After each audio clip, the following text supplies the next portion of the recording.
गर्मी के चलते रेलवे प्रशासन ने कसी कमर। लगातार सूर्यदेव के तल्ख हो रहे तेवरों के चलते तापमान में बढ़ोतरी हो रही है, जिसके कारण बढ़ती गर्मी आम लोगों को परेशान करने लगी है। तो वहीं लगातार बढ़ रही सूर्य की तपिश के चलते जनजीवन भी अस्त व्यस्त होने लगा है। ऐसे में बढ़ते तापमान के दृष्टिगत रेलवे प्रशासन द्वारा भी यात्रियों की सुविधा को देखते हुए तमाम प्रयास शुरू कर दिए गए हैं।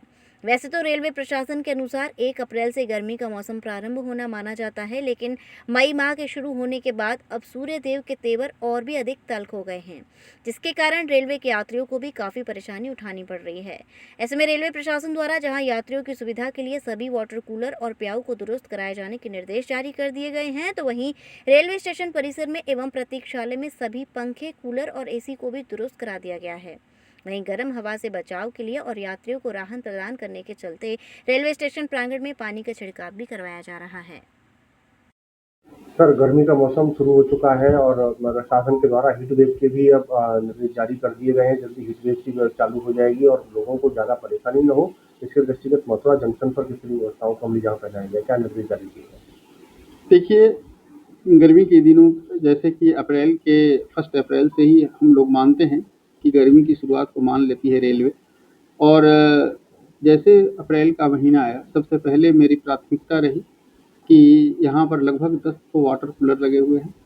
यात्रियों को पेयजल, ठंडा पेयजल के लिए उन सबों को फिर से एक बार ओवरहॉलिंग कराया गया। चालू तो थे ही, लेकिन ओवरहॉलिंग कराया गया। जो 1-2 में कुछ कमी निकली थी, उसको दुरुस्त करा दिया गया ताकि गर्मी के दिन में कोई ऐसा फेल्योर नहीं हो। साथ ही साथ हमने सभी आपका जो जहाँ पर हमारे एसी रिटायरिंग रूम नहीं है, जैसे नॉन एसी रिटायरिंग रूम है, जहाँ पर यात्री ठहरते हैं, वेटिंग रूम नॉन एसी है, यहाँ पर कूलर की व्यवस्था की गई है। एसी में तो एसी वर्क कर ही रहा है।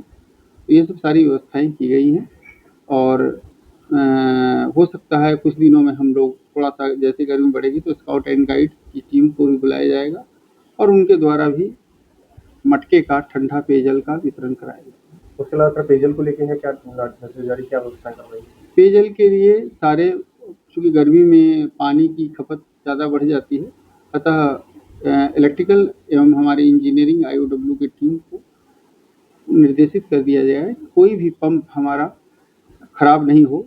इसके लिए एडिशनल पंप की भी व्यवस्था यदि हमारे पास हो सकती है तो उसके लिए डिमांड भेजा गया है कि हम रखेंगे, ताकि किसी भी स्थिति में कोई पंप खराब भी होता है तो उसको इमीडिएटली बदला जा सके। हालाँकि हमने ये व्यवस्था कर दी है कि एक पंप यदि कोई खराब भी होता है तो उस स्थिति में उसका डाइवर्जन दूसरे पंप से हो जाएगा। तो अतः हमारा ये मल्टीपर्पज़ काम होता है कि कभी कहीं फेल्योर होता है तो उससे कोई प्लेटफ़ॉर्म बाधित नहीं होगा। सर, जो यात्री ट्रेनों में यात्रा कर रहे हैं उनको भी कुछ सुविधा उपलब्ध हो पाएंगी? यस, हाँ, जो ट्रेन पर सफ़र कर रहे हैं उनको भी ट्रेनों में सुविधाएँ उपलब्ध कराई जा रही हैं। यदि किसी को कोई चीज़ की आवश्यकता होती है तो वो भी कराया जाता है। ऑनलाइन कंप्लेन होने पर, कोई इमरजेंसी में कोई जैसे कि गर्मी का मौसम है, कभी किसी के साथ कोई परेशानी हो जाती है, तो जैसे ही कंप्लेन आती है वैसे तुरंत डॉक्टर्स को बुलाकर उसको अटेंड कराया जा रहा है। साथ ही साथ यहाँ भी फर्स्ट एड की सामानें स्टेशन पर रखी हुई है, जिसे कमर्शियल और स्टेशन मैनेजर के ऑफिस से लिया जाता है।